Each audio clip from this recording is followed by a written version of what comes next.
அன்னைக்கு ஒரு நாள் ரோட்டில் திடீர்னு போயிட்டு இருந்தோங்க. பார்த்தா கோயில் திருவிழா. 3 வருஷமாக இந்த ரோட்டில் தாங்க நாங்கள் போயிட்டுருக்கோம். இந்த கோயிலை நாங்கள் பார்த்ததே இல்லை. சரி, சீரியல் செட்டப் எல்லாத்தையும் பார்த்துட்டு உடனே போய் பார்த்துடலான்ட்டு நாங்கள் வந்த கோயில் தான் கொச்சி ஒயிட்லால இருக்கிற ஸ்ரீ பள்ளித்ரி துர்கா பகவதி கோவில். இந்த கோவில் திருவிழா இன்னைக்கு பார்த்தா செட்டிங் லைட்டிங் எல்லாம் போட்டு ரொம்ப அருமையாக இருந்துச்சு. இங்கே உள்ள வந்து பார்த்தா ஒரு யானை தான் இருக்கும்னு நினச்சி பார்த்தோம். ஆனால் 3 யானை வச்சுருந்தாங்கங்க. கேரளாவில் எங்கே பார்த்தாலும் யானை வச்சு தான் கோவில் திருவிழா செலிப்ரேட் பண்ணுறாங்க. சின்ன கோவிலாக இருந்தால் கூட 3 யானை வச்சுருக்காங்க. இது ரொம்ப நல்லா இருந்துச்சு. இங்கே பார்த்தீங்கன்னா 6 அடி உயரத்தில் பற்றி வச்சுருந்தாங்க. இவ்வளோ உயரமான பற்றியை நான் பார்த்ததே இல்லைங்க. இங்கே இருக்க விளக்கை எல்லாம் பார்க்குறதுக்கு ரொம்ப நல்லா இருந்துச்சு. ஒரு விளக்கை மட்டும் கூர்மையாக கவனித்து பார்த்தா தான் தெரியுது. அதில் சிங்கம் முகம் மாதிரி வச்சுருக்காங்க. நம்ம ஊரில் படையல் போடுற மாதிரி இங்கே என்னென்னு பார்த்தீங்கன்னா இதே மாதிரி பித்தளை பாத்திரம் வச்சுருக்காங்க. பெரிய சொலவு வச்சுருக்காங்க.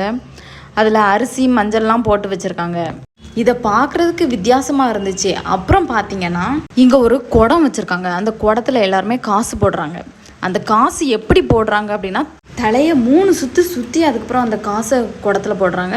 இது பார்க்குறதுக்கு ரொம்ப வித்தியாசமாக இருந்தது. கேரளாவில் செண்டாமேளம் இல்லாமலாம் ஒரு சைடு ஃபுல்லாக செண்டாமேளம்காரங்களும் அதுக்கு ஆப்போசிட்டில் நம்ம ஊர் நாதஸ்வரம் மாதிரி ஒரு வித்தியாசமான குடலை வச்சுக்கிட்டு 2 பேரும் ஒரே டைமில் பெர்ஃபார்மன்ஸ் பண்ணும்போது அப்படியே பார்க்குறதுக்கே நல்லா இருந்துச்சு. கேரளா கொச்சி இதை பற்றி நிறைய தெரிஞ்சுக்கணுமா? எங்கள் சேனலை சப்ஸ்கிரைப் பண்ணுங்கள். ஓகே, டாட்டா, பாய்.